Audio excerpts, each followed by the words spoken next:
So significant figures, sig figs for short, is often what we say.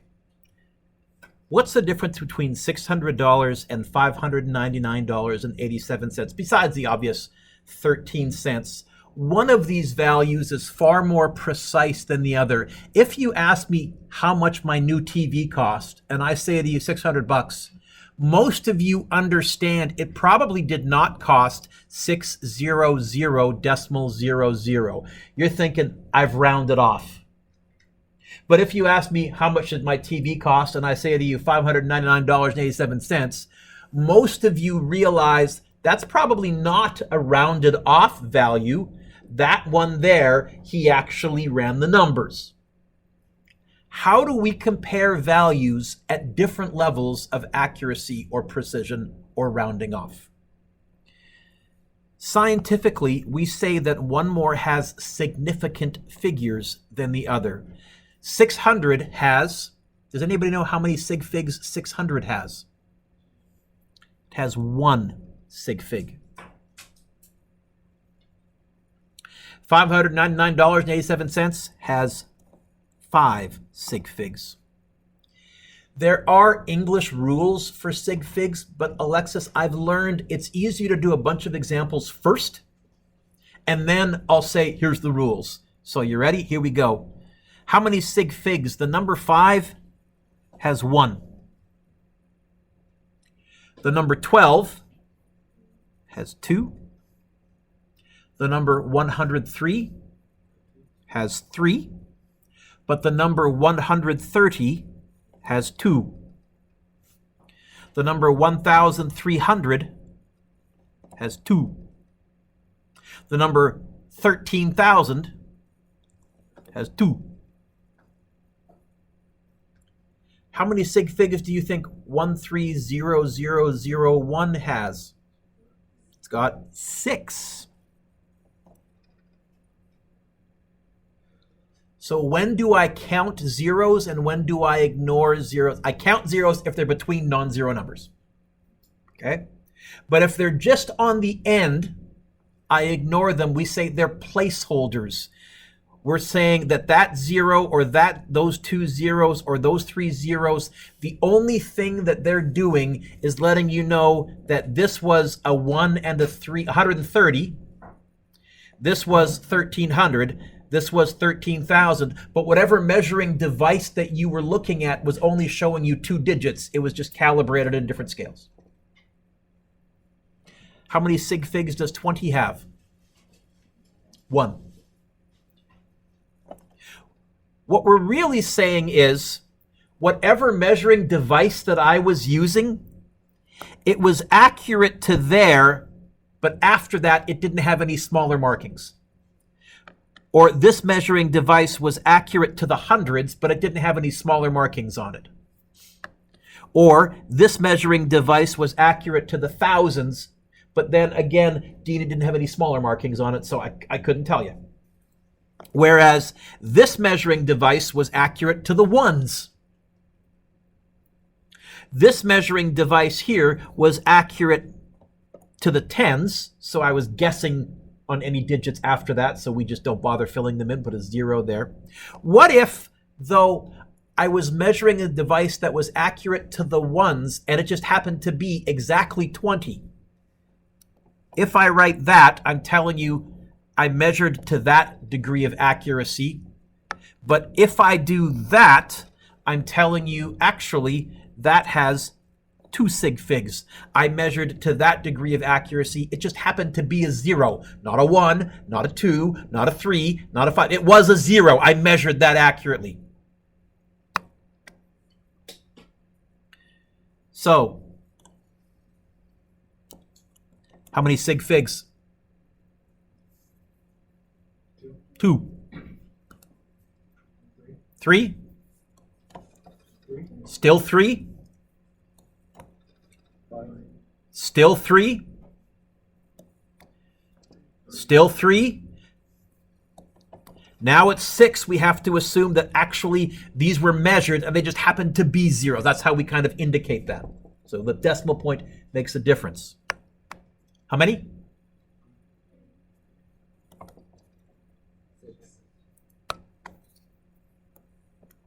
6. Okay. What about for small numbers, numbers less than 1, decimals? K has 2 sig figs.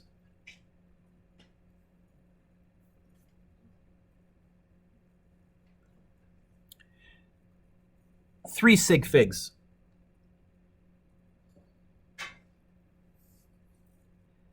3 sig figs. Wait a minute, Mr. Dewick. If you just wrote 620, that's 2 sig figs. Ah, yes. But for decimals, our argument is, why would I have written that extra 0? It's unnecessary. I must have measured to that level of accuracy, and it just happened to be a 0. Otherwise, there's no reason why I would add a 0 to the end of that decimal. 5 sig figs. The 6, the 2, the 0, the 0, and the 0 are all significant. Oh, that 1, 2, 3, 4, 5, 6, 7, 8, 9 sig figs, because there's that 1 there and the rest of it was added after. It must have been measured.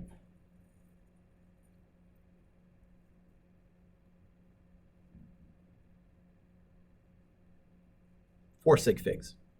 Because our argument is this: why would I have added those zeros? They're not necessary. Oh, the device that I was using was actually accurate to 2 decimal places, and it just so happened that when I measured it, I got 20.00 by a fluke, but there was a 0 displayed and a 0 displayed after the decimal place on my device.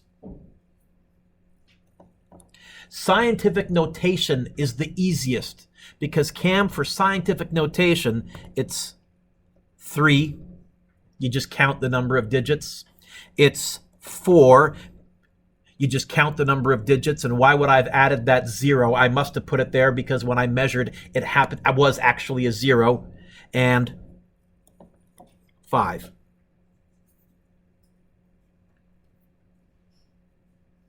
We'll practice this a bunch. What are the rules for sig figs? Kayla, now I'm going to give you the English version. Here we go. The first thing is this: any non-zero number counts.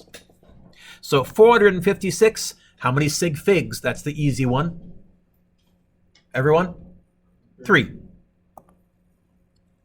0.9723, how many sig figs? That's the easy one also.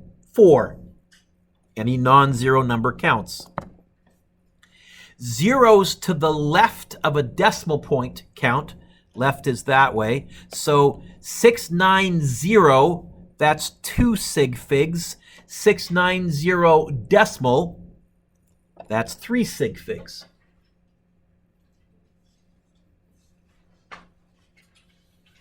And probably most of you are turning a page right around now.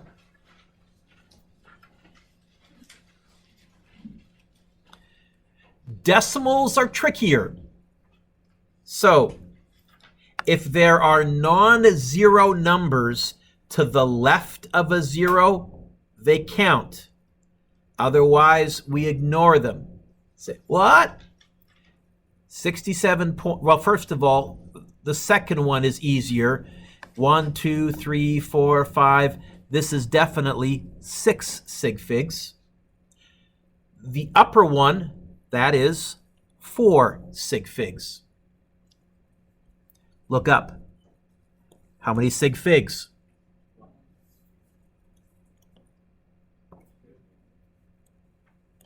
Still? Because why would I have added that 0? I must have been using a device that was accurate to 1 decimal place, and when I measured, it just happened to be a 0 there. In the same way, how many sig figs? How many sig figs?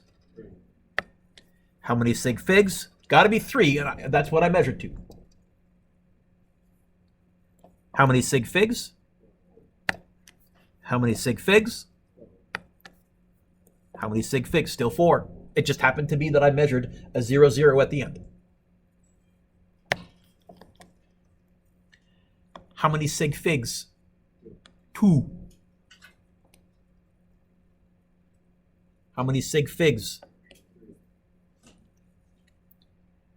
How many sig figs, everyone? Yes. Okay. So step 1, and you'll practice this in your homework, You've got to be able to count the number of sig figs. Now, how do we do math with sig figs? There are two rules. There's a multiplying dividing rule, and there's an addition subtraction rule. The multiplying and dividing rule is easy. The addition subtraction rule, yucky. So what you used to call rounding off, we're going to call sig figs. What if I want to multiply 6.74 times 2.0002? Where do you round off? So here's the rule for multiplying and dividing. First thing you do is you count the number of sig figs in each number. 6.74, how many sig figs? 3. Write a little tiny 3 right above it like that. Really light. 2.0002, how many sig figs? 5. A little tiny 5. I have a 5 sig figs. I have a 3 sig figs. What's the smallest number that I just wrote there, 5 or 3? I'm going to round my final answer to 3 sig figs. Now, I'm not going to do any rounding off beforehand. Get your calculator out. I'm going to type in exactly what they gave me. I'm going to type 6.74 times 2.0002 and hit equals. Type that. You just got to calculate. Oh, you already have. Okay. Hit equals. And do you all get 13.481348? Okay. How many sig figs am I going to round to? 3. So you ready? The first sig fig is the 1. The second sig fig is the 3. The third sig fig is the 4. I'm going to round to that 4. Is that 4 going to stay a 4 or become a 5? And how do I know? It's going to become a 5 because the number next to it is 5 or larger. Okay? So that 4 is going to become a 5. Final answer, 13.5. That's to 3 sig figs of rounding. Is that okay, Raphael?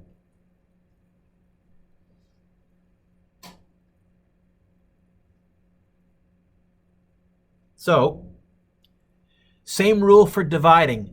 6.4, how many sig figs? 2. 9.088, how many sig figs?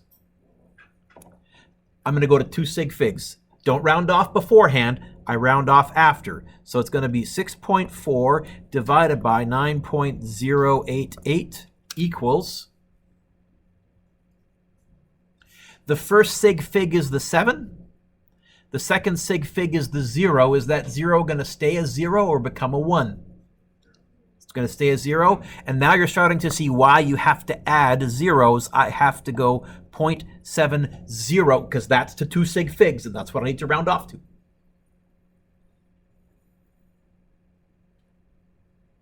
So I wrote here, rule 1, never round off until all your calculations are finished. Don't round off beforehand. Kevin, make sure you're typing it in as they gave it to you. Rule 2, you round off to the smallest number of sig figs that you had in your original data. So example 1, 2, 3, and 4 are nearly identical. Let's do them together. So 13.567 times 5.56. How many sig figs am I going to round this one off to? 3. What's sitting in sig fig number 3? The quattro, the 4. Is that 4 going to stay a 4 or become a 5? Because next to it is a 3. So this is going to be 75.4.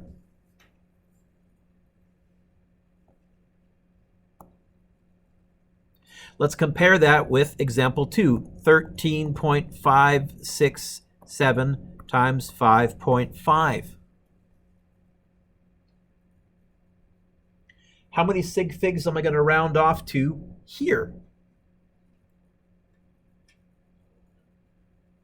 2, because of the 5.5. So what's the second sig fig? The 4. Is that 4 going to stay a 4 or become a 5? Final answer here, 75.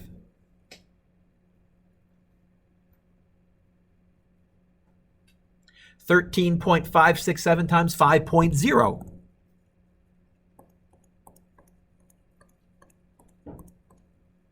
I probably didn't need to type the 0.0. I don't think that makes a difference in my calculator, but just in case. How many sig figs am I going to go to here? 2 sig figs. What am I going to write? 68.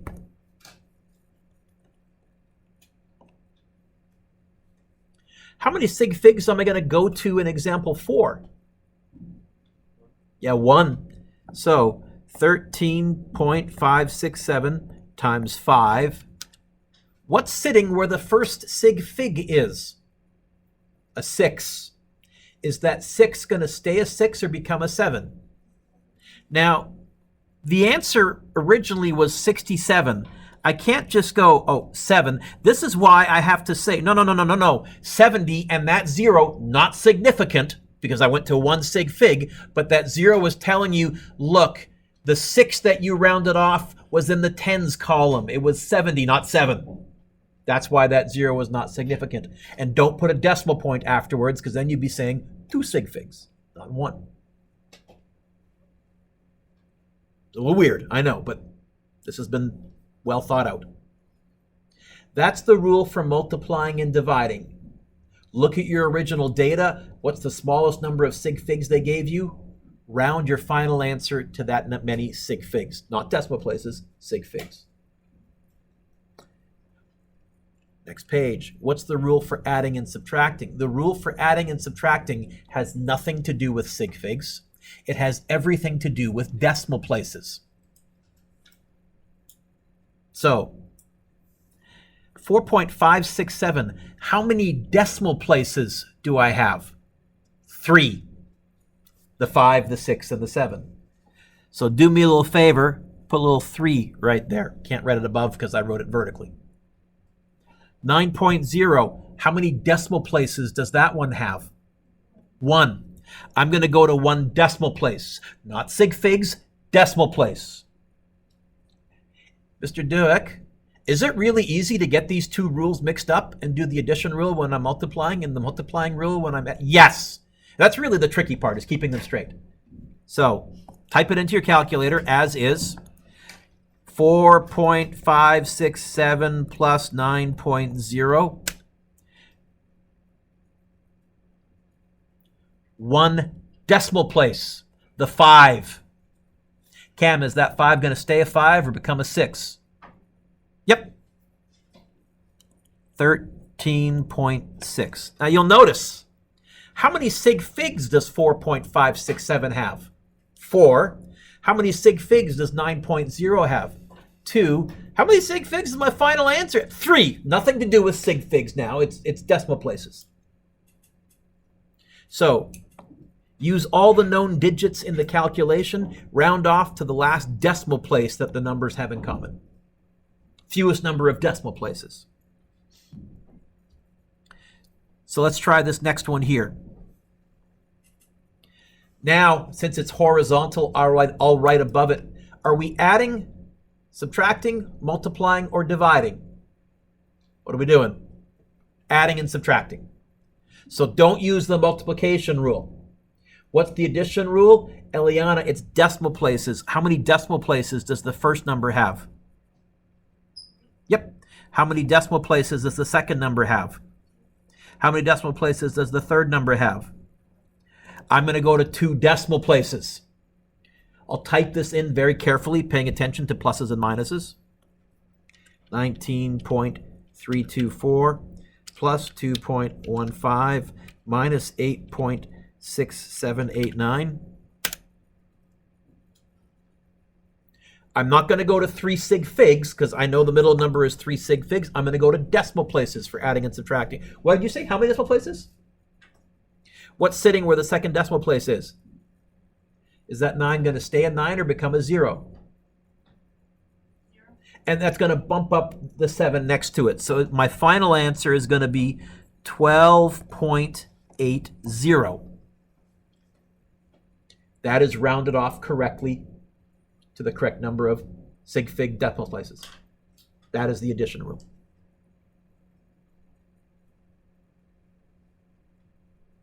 do a couple more because addition subtraction is a bit trickier, I think. Nicole, how many decimal places does 25.6 have? How many sig figs does it have? Who cares? We're adding and subtracting. So I'll make a little 1. What about the next one? Ooh, what about the next one? Trick question. How many decimal places are there? Oh. Yes. Did you hear it? 0. How many decimal places am I going to round to? 0. Okay, here we go. 25.6 plus 13.79 minus 12. I'm going to round to that 7. Is that 7 going to stay a 7 or become an 8? Stays a 7. Final answer, 27.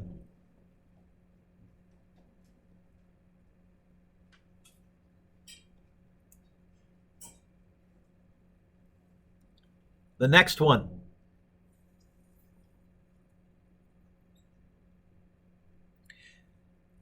$36.45. How many decimal places? Well, that's 2 decimal places. 80.7, I'm skipping the one that I'm not sure how to do. 80.7, 1 decimal place. This one here is the tricky one. 200 is not to 0 decimal places. If it said this, I could say it was to 0 decimal places. Is there a decimal after the 200? You know what? This number is saying the highest level of accuracy you can be is to the 3rd column, the 2. So let's type this into our calculator.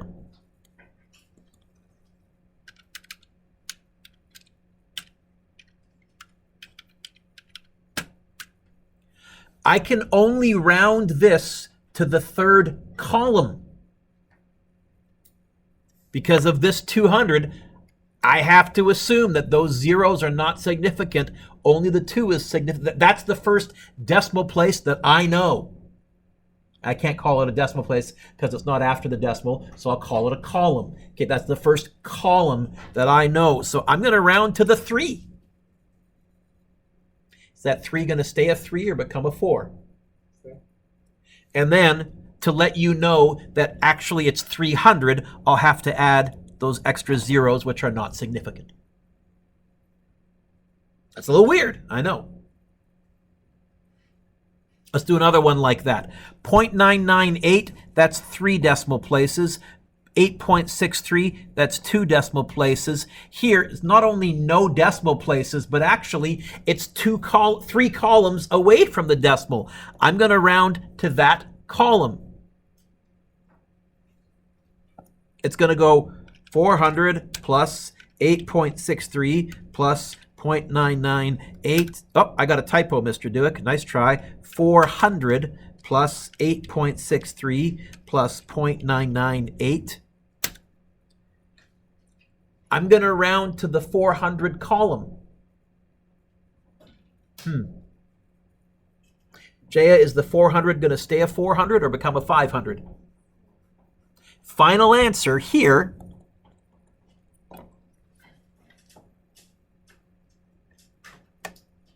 Yep. That'll be 400 left.